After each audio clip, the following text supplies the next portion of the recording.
नमस्कार दोस्तों, स्वागत है आप सब लोगों का द हिंदू वोकैबुलरी 4 मार्च 2026 में। और आप सभी को मेरी तरफ से रंगों के त्यौहार होली की बहुत बहुत शुभकामनाएं। दोस्तों, आज आप लोग बहुत एंजॉयमेंट कर रहे होंगे और बनता भी एंजॉयमेंट करना, क्योंकि होली का त्यौहार साल में एक बार आता है। तो दोस्तों, कोई बात नहीं, अगर आज आपने पढ़ाई नहीं की है तो कोई दिक्कत नहीं, लेकिन ये वीडियो आप कल देख लीजिएगा और देखते हैं आज होली के इस त्यौहार पे कौन से द हिंदू के वर्ड्स हैं जो हमारे पिटारे में हैं। दोस्तों, पहला हमारा वर्ड है रीबूट। रीबूट का मतलब होता है पुनः शुरू करना या दोबारा शुरू करना। जैसे दोस्तों, आप लोगों ने सुना होगा, जो आपका पीसी होता है, सिस्टम होता है या कंप्यूटर होता है, उसको हम रीबूट करते हैं, मतलब उसको फिर से शुरू करते हैं कई बार। या फिर आप लोग होली के त्यौहार के बाद अपनी पढ़ाई को, अपनी स्टडीज़ को रीबूट करोगे, पुनः शुरू करोगे, पुनः प्रारंभ करोगे। दोस्तों, वहीं इसके एंटोनिम की बात करें तो वो होता है हॉल्ट। हॉल्ट का मतलब होता है रोकना या बंद करना। दोस्तों, अभी जैसे त्यौहार का टाइम है, इस होली के त्यौहार के टाइम पे आप लोगों की स्टडीज़ में क्या आ गया होगा? एक हॉल्ट आ गया होगा, आपने उसे रोक दिया होगा, उसे बंद कर दिया होगा। लेकिन कोई बात नहीं, ये एक टेम्पररी हॉल्ट है, एक टेम्पररी स्टॉप है। इसके बाद आप अपनी पढ़ाई पे वापस आ जाएंगे, मुझे पूरा भरोसा है। दोस्तों, अगला हमारा वर्ड है रियल पॉलिटिक, जिसका मतलब होता है व्यावहारिक राजनीति। दोस्तों, ये वर्ड देखने में आपको ऐसा लगेगा कि पॉलिटिक की स्पेलिंग गलत हो गई है, लेकिन दोस्तों एक्चुअल में ये वर्ड जो लिया गया है ये जर्मन लैंग्वेज से लिया गया है और एज इट इज़ लिया गया है, इसलिए इसकी स्पेलिंग रियल पॉलिटिक, इसमें सी की जगह के है। सो रियल पॉलिटिक का मतलब होता है कि ऐसी राजनीति, ऐसी पॉलिटिक्स जिसमें आप थ्योरी पे या फिर एथिक्स पे बेस्ड नहीं रहते हैं। आप किस पे बेस्ड रहते हैं? प्रैक्टिकल इम्प्लीमेंटेशन पे, ताकि आपकी पॉलिटिक्स चल सके, आपकी डिप्लोमेसी स्थापित हो सके। फॉर एग्जाम्पल दोस्तों, जैसे अभी तक पहलगाम जो अटैक हुआ था हमारे देश में, उसके बाद हम लोगों ने मई 2025 से कोई भी चीज़ इंपोर्ट करना बंद कर दिया है पाकिस्तान से, कोई भी किसी भी तरह का ट्रेड बंद कर दिया है। वरना उससे पहले हम पाकिस्तान से नट्स वगैरह मंगाते थे, पाकिस्तान से कुछ मेटल्स जैसे कॉपर वगैरह मंगाते थे या फिर कुछ केमिकल वगैरह मंगाते थे। तो दोस्तों, वो हमारा एक रियल पॉलिटिक का नतीजा हुआ, एक व्यावहारिक राजनीति का नतीजा हुआ। बजाय कि हमारा पाकिस्तान एक हॉस्टाइल कंट्री है, एक शत्रुपूर्ण देश है, लेकिन फिर भी हम अपने इंटरनेशनल रिलेशन डिप्लोमेसी स्थापित करे हुए थे अपने म्यूचुअल बेनिफिट्स के लिए। तो दोस्तों, इसे रियल पॉलिटिक कहा जाएगा। दूसरा एग्जांपल दोस्तों, अगर मैं इस रियल पॉलिटिक का दूं, तो जैसे यूएसए को थोड़ी दिक्कत रहती है सऊदी अरेबिया से कुछ ह्यूमन राइट्स को लेकर, लेकिन फिर भी वो उसके साथ मैत्रीपूर्ण संबंध बना के रखता है, कोर्डियल रिलेशन बना के रखता है। तो वो जो राजनीति कहलाएगी वो रियल पॉलिटिक कहलाएगी, व्यावहारिक राजनीति कहलाएगी। दोस्तों, वहीं इसके एंटोनिम की बात करें तो वो होता है आइडियलिज्म। आइडियलिज्म का मतलब होता है आदर्शवाद। दोस्तों, जैसे मान लीजिए गवर्नमेंट जॉब ज्वाइन करने से पहले, चाहे वो यूपीएससी की हो, एसएससी की हो, किसी भी इंसान के अंदर जो भावना रहती है वो आइडियलिज्म की रहती है, आदर्शवाद की रहती है कि मैं वहां जाके बिल्कुल ईमानदारी से काम करूंगा, करप्शन नहीं करूंगा या रिश्वत नहीं लूंगा। लेकिन दोस्तों, वो सारी चीज़ केवल आइडियलिज्म तक रह जाती हैं, आदर्शवाद तक रह जाती हैं।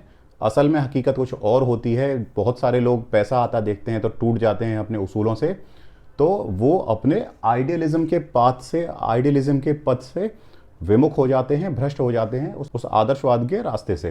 दोस्तों, अगला हमारा वर्ड है रैपोर, जिसका कि मतलब होता है सौहार्दपूर्ण संबंध। दोस्तों, इस वर्ड को प्रोनाउंस करते हैं रैपोर।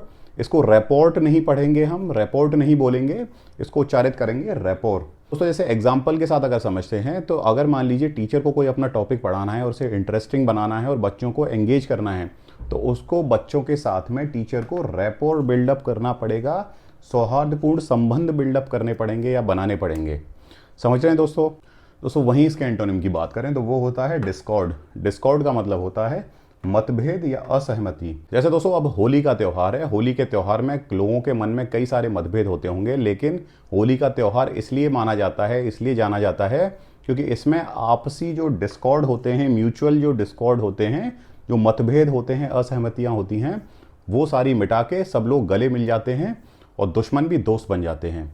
वैसे दोस्तों, ये भी आइडियलिज्म की बात है, ऐसा होता नहीं है। आदमी का ईगो इतना बड़ा है कि वो अपनी दुश्मनी या फिर अपने मन की नाराज़गी को कभी भी निकालना नहीं चाहता है। दोस्तों, अगला हमारा वर्ड है फ्रॉड। फ्रॉड का मतलब होता है तनावपूर्ण या कठिनाइयों से भरा। जैसे दोस्तों, एक सोल्जर बनने का जो रास्ता होता है, पाथ होता है, that is fraught with danger. मतलब वो बहुत ही कठिनाइयों से भरा होता है। एक सैनिक बनने का रास्ता या सोल्जर बनने का रास्ता, या फिर बड़ी तनावपूर्ण स्थितियों से आपको गुजरना पड़ता है, क्योंकि आपकी ट्रेनिंग बहुत हार्श होती है। समझ रहे हैं दोस्तों, वहीं इसके एंटोनिम की बात करें तो वो होता है काम। काम का मतलब होता है शांत। दोस्तों, ये वर्ड मैंने पहले भी बताया हुआ है आपको अपने कई सारे लेक्चर्स में, कई सारे वीडियोस में, जो पुराने मेरे द हिंदू के वीडियो हैं। ये बहुत ही ईजी वर्ड है, डे टू डे लाइफ में इस्तेमाल होने वाला वर्ड है। जैसे मेडिटेशन अगर आप करेंगे तो इससे आपका जो ब्रेन है वो क्या रहेगा? काम रहेगा, शांत रहेगा। समझ रहे हैं दोस्तों।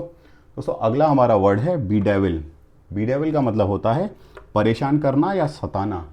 दोस्तों जैसे मान लीजिए आप किसी जॉब को ज्वाइन करते हैं तो उस जॉब की जो टेक्निकलिटीज़ होंगी, वहाँ की जो जार्गन होंगे, जो विशिष्ट शब्दावलियाँ होंगी, उनकी वजह से आपको बी डेविल होना पड़ेगा। आप परेशान होंगे या फिर आप सताए जाएंगे एक तरह से उन टेक्निकल अज्ञानताओं की वजह से, क्योंकि आप रूबरू नहीं होंगे वहाँ के प्रोसेस से, वहाँ की प्रणालियों से, कार्य प्रणालियों से। तो इसीलिए वो चीज़ आपको बी डेविल करेगी, परेशान करेगी, सताएगी। समझ रहे हैं दोस्तों। दोस्तों वहीं इसके एंटोनिम की बात करें तो वो होता है असिस्ट। असिस्ट का मतलब होता है सहायता करना। जैसे दोस्तों मैं ये वीडियोस बना के द हिंदू से छांट छांट के आपके लिए वोकैबुलरी लाता हूँ एंटोनिम्स की, तो इसलिए करता हूँ ताकि आप लोगों को असिस्ट करूँ, आपकी सहायता करूँ, ताकि आपको पूरा द हिंदू न्यूज़पेपर ना पढ़ना पड़े और आपका कॉस्ट बेनिफिट रेशियो ज़्यादा रहे इन वीडियोज़ को देख के और आपका टाइम वेस्ट ज़्यादा ना हो। समझ रहे हैं दोस्तों। दोस्तों अगला और आखिरी हमारा वर्ड है ब्रस्क। ब्रस्क का मतलब होता है रूखा और असभ्य।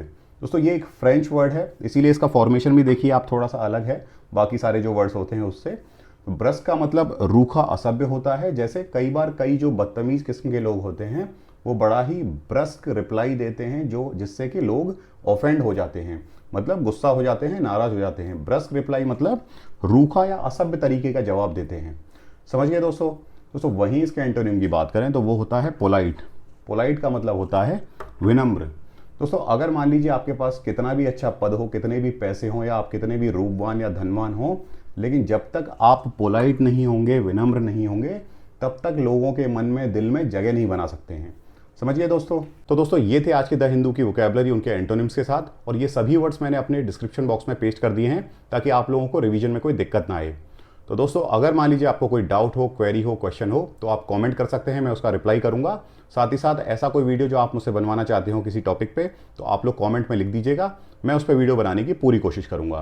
तो दोस्तों इसी के साथ आप लोगों से विदा लेना चाहता हूं। आपको फिर से हैप्पी होली। आप लोग पूरी पकवान खाइए, खूब एंजॉय करिए, अपने परिवार के साथ रहिए, उनका ध्यान रखिए, खुद का भी ध्यान रखिए, और फिर जल्दी से अपनी पढ़ाई फिर से स्टार्ट करिए। तो तब तक के लिए जय हिंद, जय श्री राम।